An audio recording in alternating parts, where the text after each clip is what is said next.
السؤال: إلا خرج وزير مغربي وكيهدد مواطن من الكيان الوهمي، كيفاش غادي يكون رد الفعل الحكومة الوهمية؟ شنو غادي يكون رد الفعل ديالها؟ هذا هو السؤال أنا اللي محيرني.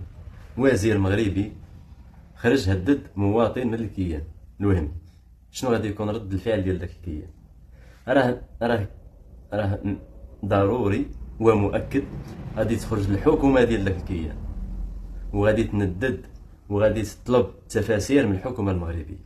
غادي يكون على يقين بغض النظر على شنو داير داك المواطن، واخا مع شنو يكون داير.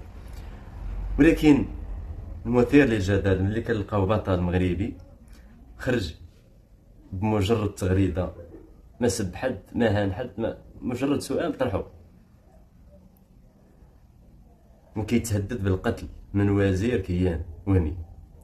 ولا وزير مغربي خرج ندد، ولا حكومة طلبت تفاسير، ولا ناش ولو كلمة خرجت من الحكومة المغربية ما كايناش. دابا هنا يعني واش الحكومة المغربية تجاهلت الأمر قصدا؟ واش دارت شي حاجة خفية؟ هذه مستبعدة نهائيا، ما كايناش. دابا هنا كيطرحوا التساؤلات.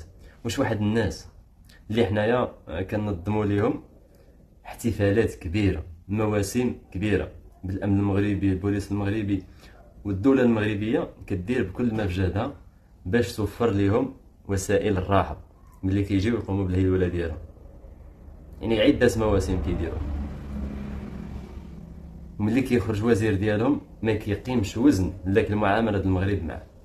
وكثر من هذا الشيء راه من قبل قال كيوصف المغاربة بالقردة.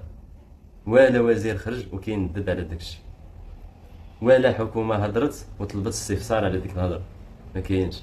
يعني دابا حنا كمغاربه شنو هي قيمتنا في هذه الحياه؟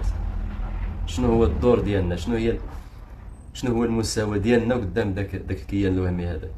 ملي نتايا كدير مع واحد المعامله هنا في بلادك اللي ما كيديروهاش مع تمايا في الكيان الوهمي براسو، كيجي فرد من الكيان الوهمي للمغرب كيعاملوه وكانه ما شنو، بحال راه مع فنينجا، وفي الاخر كيخرج كيهدد لك مواطن بغض النظر على بطل ولا ماشي بطل، كيهدد لك مواطن بالقتل وفي العلنيه. كلشي كيسمع على مرأى العالم وفي مسمع العالم. يعني هنا شنو حنايا؟ حنا شكون بعد؟